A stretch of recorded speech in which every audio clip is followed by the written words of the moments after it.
Welcome to the Javier Mendez podcast. It has been months. I slipped up, so Javier made me go for the timeout section. So we haven't had a good one, but now we've got a great one. And Javier, you're in Dubai still, right? Still in Dubai? I'm still in Dubai, and you're on a trial basis. So you're not on timeout, but you're on a trial basis. So now let me ask you, how are you feeling a day after the aftermath of all this? I mean, that must have been such a relief after going through such a tough camp. I mean, people didn't have a clue what you were dealing with over there. You know, I mean, if you ever had a chance to doubt, and people always, there's a lot of people always try to doubt Khabib, but you got to believe in Khabib above all else, and he proved that for sure. I mean, you know. Well, yeah, like I said, well, I've said it in a few other podcasts, and I'll say it in our own podcast. What happened here is Khabib wanted to send me early to Dubai so I can get acclimated to jet lag. So when they got here, I can train them and not be hurting, you know, because jet lag is a real thing. So I got here on I believe on the 7th. I left the 7th from San Francisco to New York to here, and I got in the 7th, and I was jet lagged for about 3 days. About the Thursday, I was feeling good.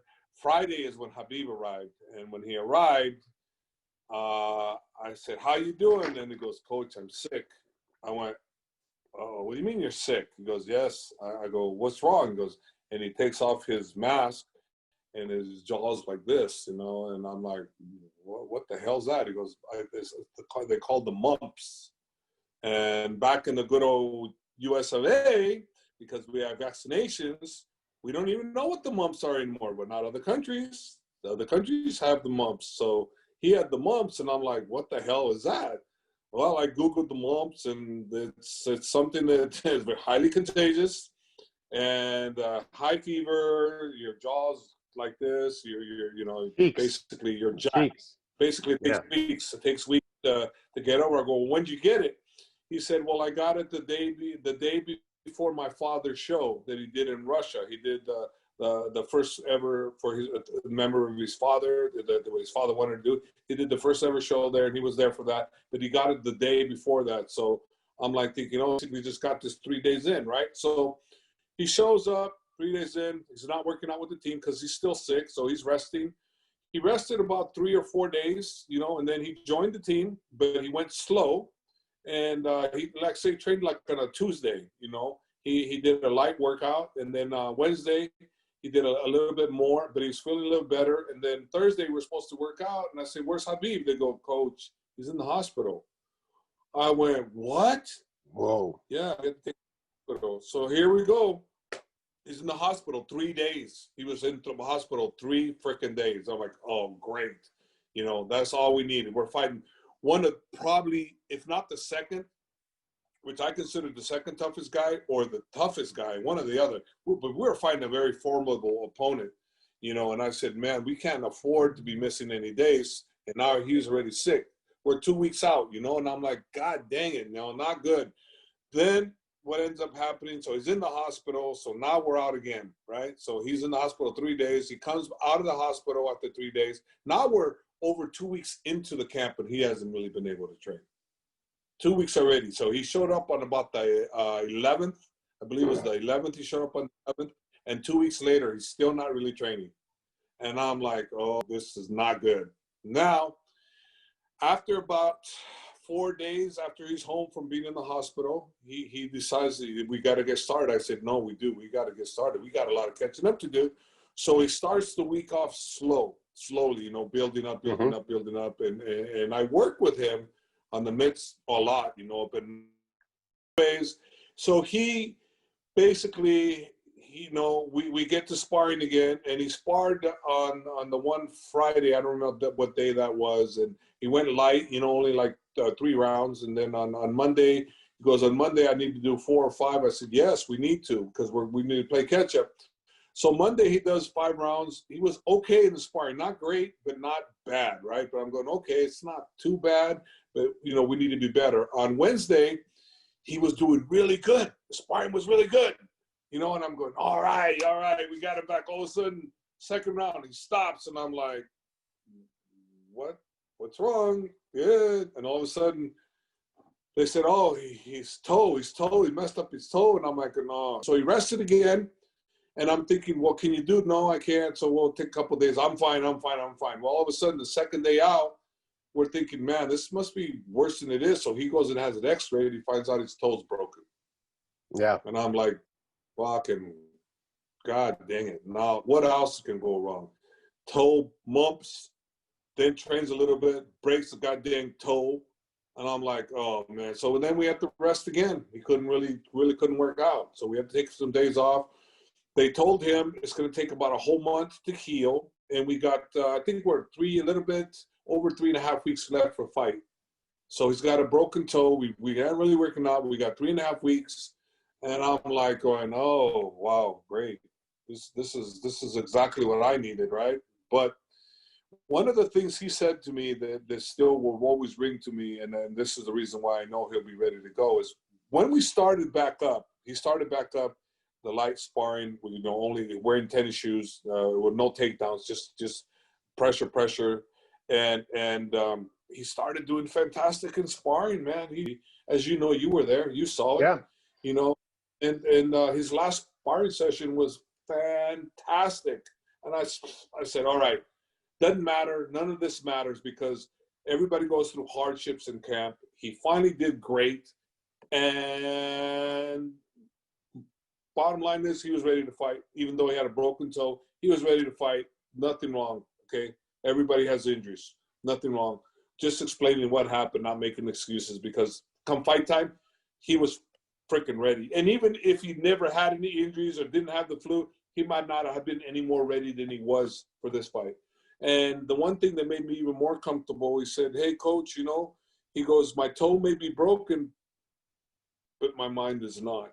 And I went, you couldn't have said anything better than that. My toe is broken, but my mind is not. And I went, okay. I knew what I had. The only issue now was what was he going to do with father? How much was that bottled inside? So then we go from there.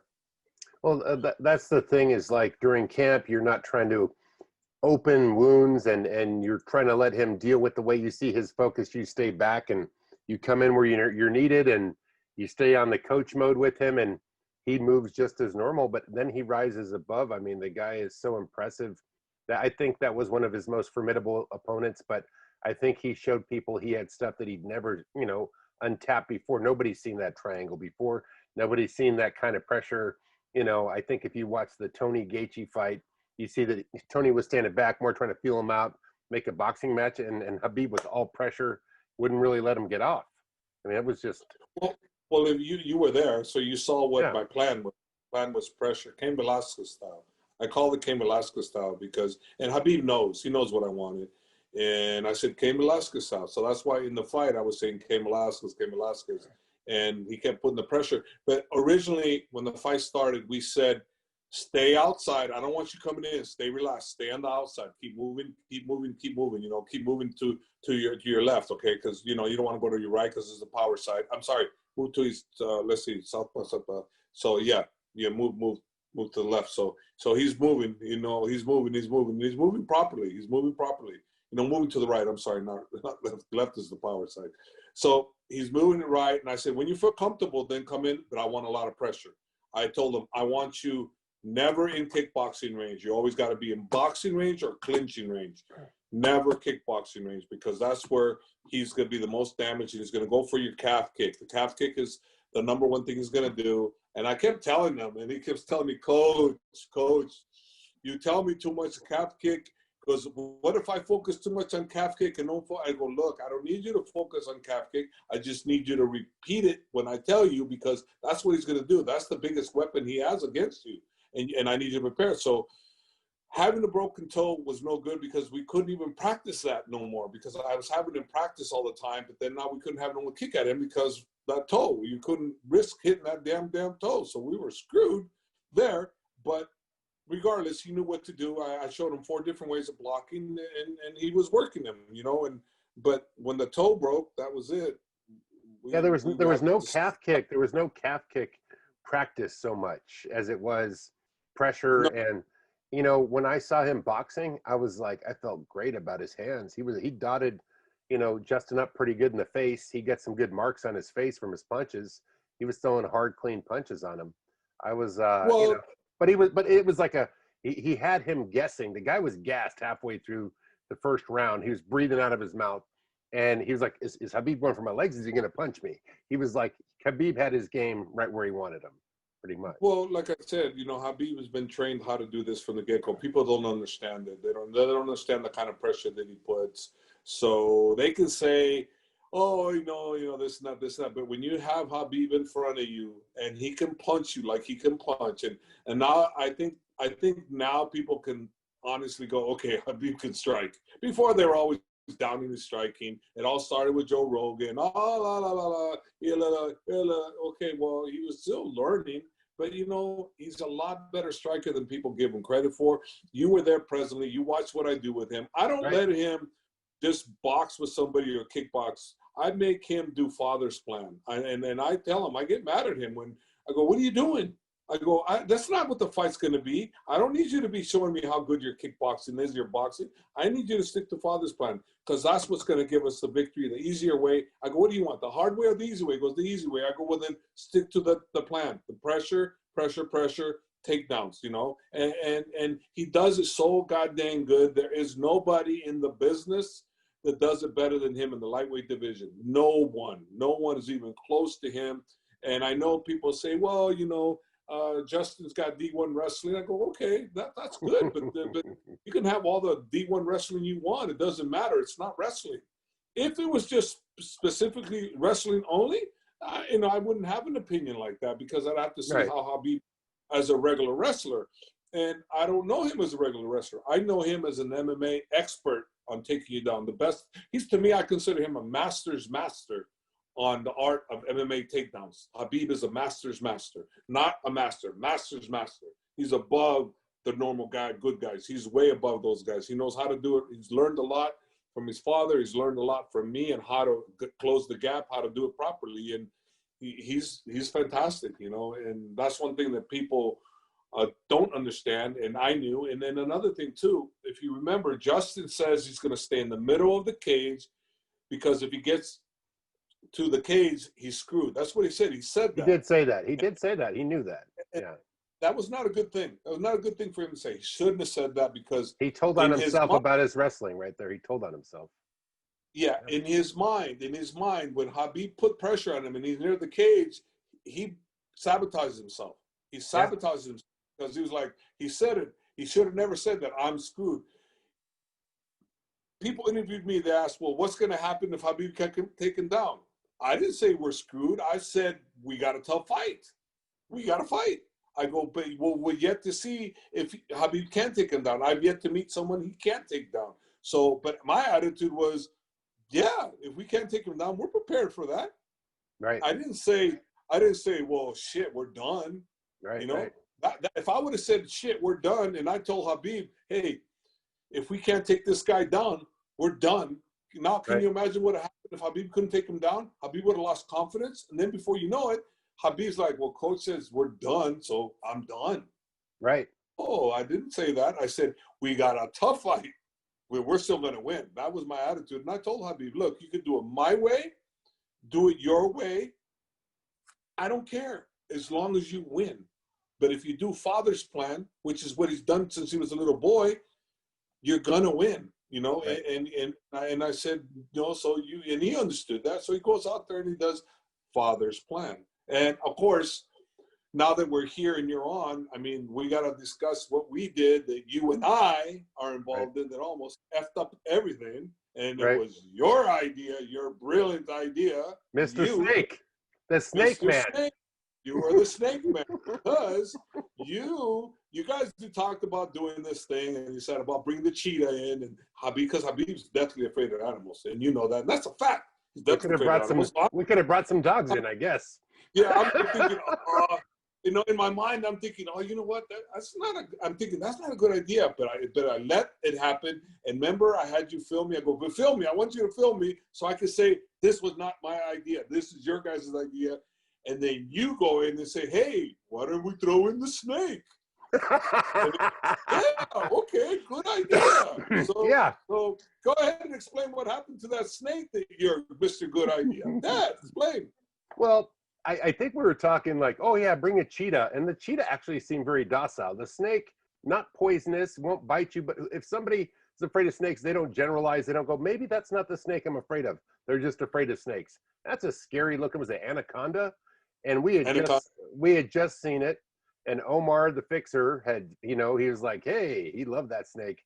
And I had played with those before, so I wasn't afraid of them. As long as you don't let them get around your neck, they can choke you. So we're like, yeah, the snake is visual. It'll make, it's the scary looking thing. So yeah, we got the snake through. He snuck it in there, and you knew it was coming. I knew it was coming. The people will see that later on the movie that comes out later. But the setup, like we're sitting there like, oh yeah, which one? And I had to throw in my 2 cents. I'm supposed to shut up and be the cameraman. But I thought, why not the snake? And Omar's like, yeah, good idea. But the problem was and then he's like, but see, Omar's like doubled down. He's like, hey, I want the cheetah too. And the cheetah's not scary. It's like a cool, suave house cat to me. But after the snake was done, they show up with the cheetah, and Omar's like, no. We've had enough. The snake did the job for both animals.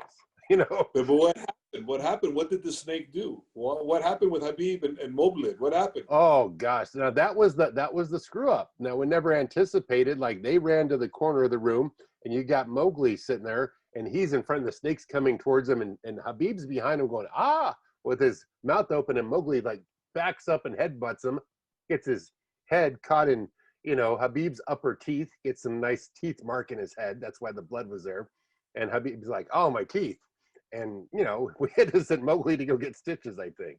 So basically, in a nutshell, you and I and the fixer, yep. And I have to take responsibility because I'm the head coach and I allowed it to happen, almost caused this event not to happen because of my stupidity. I won't say you because I know better.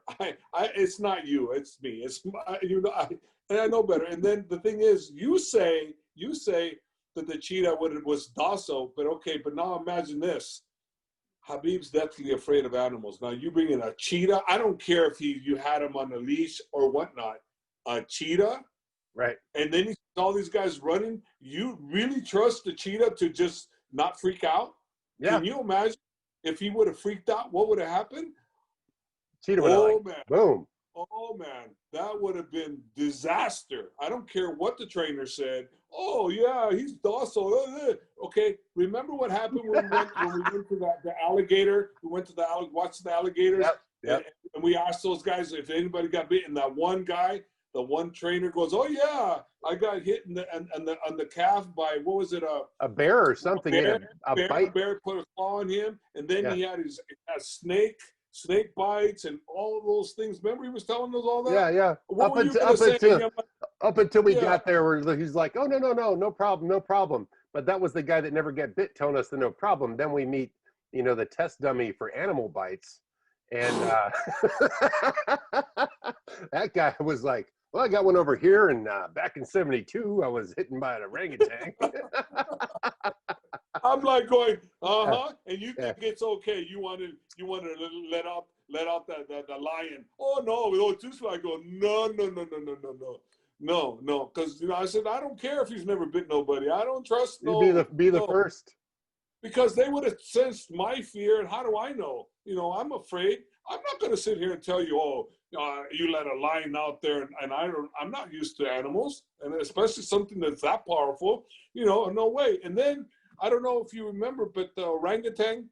Were you there when we filmed that? Oh yeah, I was there. I was the one doing that. Oh my gosh, do you remember that? I thought it was cool. Remember? Oh, we're going to pet Susie or Julie. What's her name? Julie. Yeah. Julie. We're going to pet Julie, but Julie didn't want to be petted. She wanted to go up on top of the cage. Remember that? Yeah, we saw her like King Kong sitting on top of the cage, looking down at us. And I'm just filming, not thinking I have a camera. Like, hey, this thing could just come down here, throw me through the wall. Remember, she tore the lights out of the. Well, that's when we said that's it, we're done, because she just barely touched the light, and the thing just, like nothing. I'm like, ugh. Yeah. Can you imagine? My God. she just grabbed her arm and tear her off. You know, I'm like, oh no. And the handlers did say if Julie wanted, she could have killed all of us, no problem. Yeah. They did say that. And when they said that, I said, yeah. I really I wanted to feed Julie, but nah, I don't think I want to feed Julie anymore. No, it's okay, coach. I go, no, it's okay. It's okay. Julie might not want to be fed today, so you guys go do your job. Because hey, what am I gonna? I'm not that. You were comfortable with elephants. You were comfortable with elephants. You were comfortable with the orangutan the day before I got there, but when it came to, I was never comfortable with the elephants. No? I was comfortable with the orangutan. Yes, I was, but not when I saw that. The elephants. Well, you saw me scared of the elephants. You saw how quick Omar and I jumped when he stepped forward. We were like jumping back, like, oh man, it's like it's scary, man. Because those things. What do you think those elephants weigh? They gotta be in at least 3-4 tons. Yeah, at least. Gotta be. At least, right? They were monsters. And then remember when it was acting strange and looking behind us, and we're like, whoa, what's going on? And then the handler said, oh no, she just wants to make sure her baby's okay. Remember that? Yeah. So I'm like, it's like, no.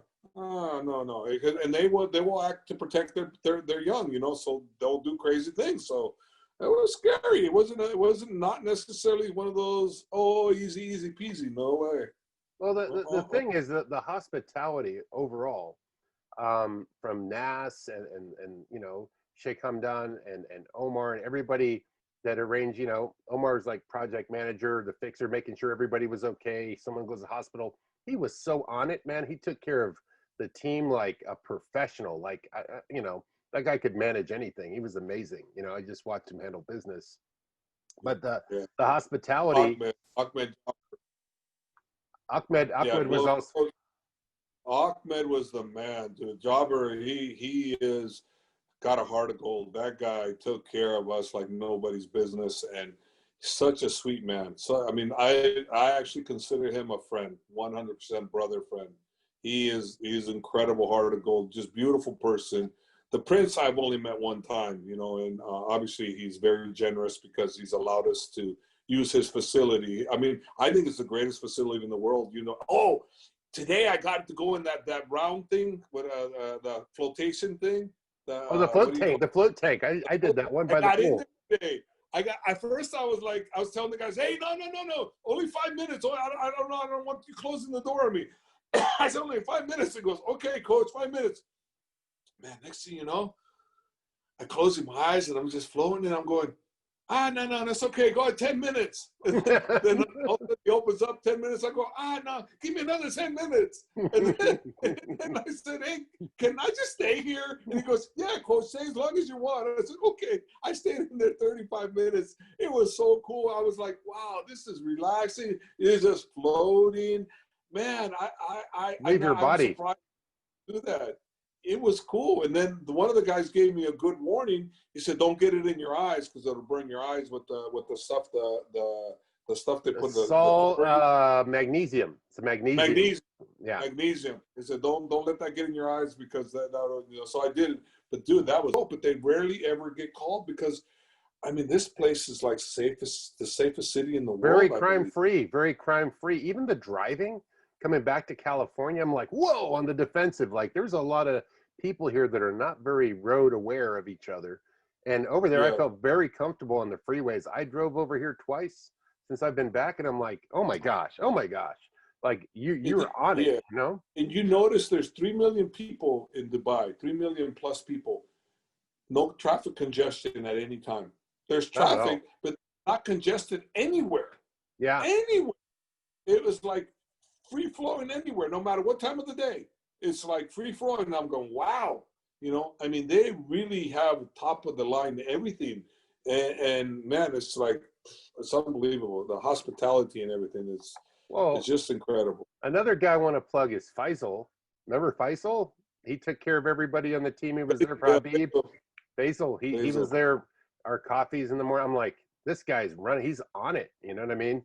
On it. Thales was the man. My Frappuccino every morning, and Oh he yeah. had my clothes pressed and cleaned every day. I'd have my clothes pressed and cleaned, ready for me there. And upstairs when working out, you have all the guys there waiting for you if you want water, if you want towels. I mean, there could only be one of us working out there. The other day, I was just me, and there was 3 guys there waiting to whatever I needed. They were there to help me if I needed help. You know, of course, I never need help, but if I needed help, they were there. You know, it's pretty amazing. You know, and again, it's the Princess private gym, so it's not that people can go work out there. So It's not a public gym, yeah. Well, no. just you guys, Khabib, and some of the world's top soccer players like Ronaldo and some other like Manchester United guys or something like that, I believe. Yeah, the best, yeah, the best of the best. Yeah, the best of the best go there, and because they love Khabib. They love Khabib. Khabib and his team was welcome there. Without Khabib, Javier Mendez ain't getting in that place. Len Dempsey ain't getting, and Len Dempsey ain't falling behind Javier Mendez if that's not happening. But I'll say, right, throwing Javier Mendez. Oh, and also remember we went to the Burj Khalifa, the world's tallest building, right? Remember? Oh yeah, that was awesome. Awesome. Shafiq, when he went out there, he before I went there, right? I had to wait for them to call. They had to call people. We had to go up to the top, right? And then Shafiq, what does he do? He just uses the magic name, and they open the door. Word, Hamdan guest. What? Mm-hmm. Oh, okay. Like we were up there in like 5 minutes. Whereas before with Carlos, Chicken Carlos, that got his, you know, he got his card back because he did. Yeah, you know, it took about 30 minutes for us to be able to do the whole thing and get up there. You know, because you had to wait, you had to this with our buddy, just connections. He mentioned Hamdan, and boom, we were there. Like no problem. I mean, you didn't realize it because you didn't go with me. I hadn't been there the first time. Like I didn't go the civilian route. I went with the VIP section. I didn't know. I'm like, oh, yeah. Well, no, we were VIP too. We were VIP when we went, but we weren't VIP. This was VIP, different. You know, different level. You know, and it was cool. You know, and you know, going back to the fight too. One of the funny things that Khabib had said, he says to me, you know, Coach. He goes, why you tell those guys to leg kick me? Why you give a game plan away? You told those guys leg kick me. You tell those guys. And I said, yeah, I did. They paid me. So I told them leg kick you. and because you know, he said that the first one he hit him was pretty good. You know, he hit him with about 3 or 4 really good leg kicks. And I mean, Justin's a warrior, man. He's a warrior. He came to fight, and hey, you know, bottom line is, you know, he'll be back. He's a great champion, and very respectful. What do you think is going to happen now that he's retired? And I've told people before. I think, in my opinion, they've asked me, and I said I think that Dustin, whoever fights Dustin, needs to be for the title, because Dustin, out of all the top guys, okay, look, Poirier, all 3 of those guys, Gaethje, Conor, Dustin, they all lost to Khabib. Okay, yeah. And Tony lost to Gaethje. Yeah. Okay, those are the top guys. Out of all those guys that lost to Khabib, only one of those guys came back and beat a top guy. Top guy. That was Dustin. Okay. Yeah. He beat Hooker, right? Yeah. And then Conor, he went up in weight and he fought Cowboy, which is not a legit contender. Cowboy's a legit star, but not a legit contender. And it wasn't at 155, it was at 170. So my feeling is whoever fights Dustin, it should be for the title, because to me, Dustin is the #1 contender in my book. Yeah, based on the crossing out names and this and that. You know, otherwise it would have been Tony, but then, you know, Tony got beat by Gaethje, and Gaethje got beat by Khabib. So that leaves, out of all those guys that got beat, only one's made a comeback on a top guy, okay, and at the right weight. Honor's fight was at welterweight, and it was, you know, and against a legit guy, because Cowboy's a legit guy, but he wasn't ranked like Hooker was. Dan Hooker was ranked, and he's a stud. So to me, it's whoever fights Dustin is the one that's that deserves the title shot. What the UFC will do, I don't know. I'm just It'll be interesting. I mean, they're all going to be pretty interesting fights. I think even Gaethje beat Cowboy. I'm pretty sure. I'm not 100%. Yes, he did. Check on that. Yeah. Yes, he did. Yeah, and he beat Michael Chandler. He beat several of the guys. Good. He smashes everybody. Gaethje smashed everybody. He didn't smash Dustin. He was smashing Dustin a little bit. Nah, it was kind of back and forth. But Dustin got him, and then Alvarez got him too. But other than that, but nobody's done to him what Khabib's done to him. Khabib put fear in him. Khabib made him back up. Khabib got him tired. And remember, and even we all talked about how Justin is going to be there at 5 rounds because he's in great shape. And he's in great shape. But, even I personally didn't realize that the amount of pressure Khabib putting on you and coming at you, it made him tired, man. He got tired. Like in the first round, you get halfway tired. through. He was tired. Yeah, and also too the front kicks. The front kicks Khabib was hitting him with. He hit him with a few front kicks, and the front kicks. I believe even Khabib said, "Coach, I hit him, and I could feel he was getting weak." Yeah. And the thing is, he dropped one of his sparring partners. Before the broken toe, he dropped one of the sparring partners with the front kick. That's when you weren't around. One of the good sparring sessions he had before he got sick, he hit the front kick and dropped this guy. I went. He was like, "Oh, this stuff really works." So he got really happy, and so all those combinations, added to it, and then now everybody's now. I mean, what are they gonna say? He's legit. There's nothing. That was the best performance out of all his performances under the worst circumstances, under the most challenging times on the planet. I mean, of all the things you've been through, you've been a champion yourself, and you're a world champion, and then you've gone on to coach many other champions, many other champions, and some in Strikeforce, some in UFC, other like kickboxers, all the different varieties. How does this feel compared to any of those? I mean, this must be the stress. You're staying in a beautiful 5-star hotel, but you're looking at, oh my gosh, you really care about Khabib because he's family, he's special to you. This isn't just like, oh, I'm worried about my next level. This is personal, So how was that? Yeah, this was personal.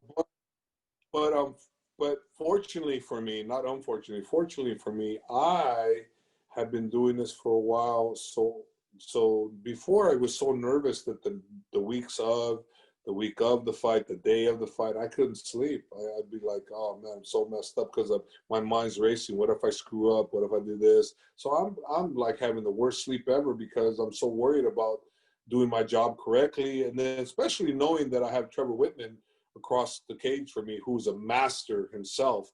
And I'm like, man, this is not an ordinary coach I'm against. I'm against a badass coach that knows what the hell he's doing and gets great advice. He's a great coach. So I'm like going, I better be sharp, right? So in the past, I wouldn't have been able to sleep because I had that much going against me, right?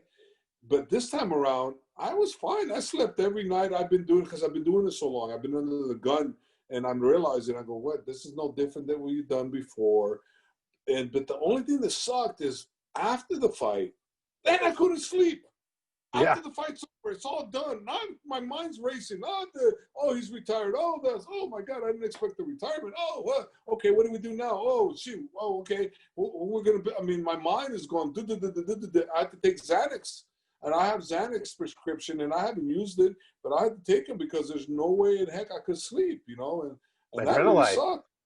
Because I'm there and I'm like happy, oh yeah, we got it. And all of a sudden he goes into, okay, I've talked to mother and my mother don't want me to do this. And so I'm hanging up and I'm just, my mind's going, what? He didn't tell me that. He didn't tell me he was going to retire. No. And I'm like going, hey, you know what? The man can do whatever he wants. I mean, he poured his guts out there. He was, you could tell all the hurt, everything he had for his father, it came out, man. And all I said to him is, man, let it out. I love you. Let it out. Don't hold back. You need it out. Let it out. And he did. He let it out. There was a lot going on, a lot of pressure, and he let it out. And, I was very proud of him for that. And it was like one of those moments where I think people people can understand why he did what he did, and I'm sure a lot of fans would want him to continue, but you know, they got to understand his wishes. And you know, if anybody knows Khabib, you know, then he's gonna stay retired. That's it. It'd be done. You know, so the end of a great, you know, pound for pound best lightweight on the planet to, in some eyes, the best lightweight of all time or the best fighter of all time. You know. And now he's going to join the coaching staff with me, you know, and I'm going to help him with his ego guys and vice versa. So, you know, he's on to a new chapter in the businessman, Khabib the businessman. He has so many businesses that he's going to be doing. He's got a Jacobs watch, Khabib. I think it's Khabib time. It's called. I think Nice. They go anywhere from. I saw him. I met the Jacobs guy. He came to the Hamdan as Falcon house there, where he houses a lot of the Falcons, and we had a banquet there for Khabib, and he came there, and they gave Khabib 2 watches, really super expensive, the Khabib time watches, and Nice. And he's got, I think he's also got something like a T-Mobile type thing he's working, Khabib time. I think it's like mobile, like PS Mobile, something like that. I'm not quite sure on that, but he's starting something there too. I mean, it's Khabib everything, and also doing the legacy thing for his father, doing gyms. He has one going in the United Kingdom, you know, not United Kingdom, in England. England, He's got London, one in England. London, England. They him and the Fixer. They're working on doing a free, you know, sponsored gym for you know, underprivileged kids, and they're planning on doing more of those. So I mean, those are things that his father's vision was to give martial arts to the young underprivileged and help them grow and develop, you know. And the father, it was a great man, and you know, one thing a lot of people don't know is that how years ago, the Khabib, they have like the hospitalized where they live the big city, and then they got the little villages. And from Khabib actually has 2 villages: the mountain village, the village, and the mountain village. Well, the father years ago sold like 10 cows or something like that. That's the rumor, not the rumor. That's the story. He sold like 10 of the cows in exchange for materials to build the gymnasium. And they were like, "Why would you sell the livestock so you could build a gymnasium for kids?" But that was the father's vision. His dream was to build a gymnasium for the kids, to give them an outlet, to build structure, a discipline, you know, and build character. And the man did that. And now it's, you know, time for Khabib to follow in the footsteps of the father. And that's what he's doing, you know. And I think that's a great show. I mean, if you guys need filming for the Javier and Khabib coaching show, call me up, man. I think that's a beautiful show. I think people will be a little more relaxed, not worrying about their favorite star going into his next match. But I think after last match, what would you ever doubt him ever again? Never, ever. And maybe him retiring at this high point after all the stuff that's been going on the planet, all the stuff that's going on in his family life, all the stuff going on physically, and his 2 teammates not being able to make it to the card, with Umar getting sick with the mumps, and Rafael dos Anjos coming out with COVID, and staff, and then Islam getting pulled out on because RDA had COVID, and it's not anyone's fault. You can't talk smack to someone for that. You know. Well, even before that, after Khabib got the mumps, one of the young fighters, Muhammad, he got the mumps, and while he was in the hospital, he got COVID. So we were all freaking out because we're going, "Oh crap, he got COVID," and we knew Khabib couldn't get COVID. So we all got tested again. We got tested so many times on this one. It's ridiculous how many times we got tested. I must have got tested at least 12 times, 12, 13 times. You know, in the UFC alone, I got tested every other day. Like one day go, the next day get tested. When we first got to the UFC, they quarantined us 2 days, 48 hours, stuck in your room. They brought food to you. You're not allowed to go, and you have to take a test every day. And once you're done, then you get 1 free day. The next day you test, and then you're done. Then the next day you test again, and then you test again. So it's like crazy testing. And the UFC made sure that everybody that you're within your vicinity, that everybody's tested. Yeah. Everybody's tested. Nobody that was in your group in the hotel and where you were at, everybody's it's in a bubble. Everybody got tested. So they, Abu Dhabi took every precaution possible to ensure the safety of all the participants. And so, I mean, you couldn't be in a safer, more environment than what they created there. It was pretty amazing.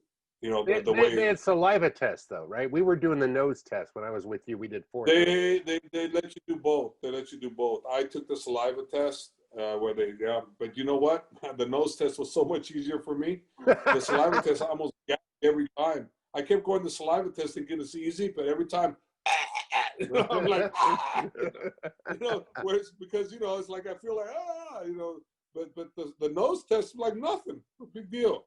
And I don't know why I kept going the saliva test. I did all the saliva tests, and I almost gagged one time. I'm like, oh man, it's like, and water coming in my eye, and I'm like, man, I didn't, it seems so easy. It's like saliva test, but no, just like that became like a game. Like a game for us, like we were like playing poker, like who can keep a straight face with this thing jammed up into your nose. And you and I were pretty good, but I think it was Manap, Abukar, who had the issue with it, right? Like, even though he was charging everything in the room. It's the biggest baby. If I would have filmed him, he would have been mad at me because, Coach, why you do this to me? I'm real gangster. I go, not if I show this. But I didn't film it. In all fairness to him, is because he had I think a deviated system. Septum. So he was really, So for him, it was tough. So yeah, that's why it hurt him. It wasn't that he was, it's just that he was messed up. So it actually really hurt.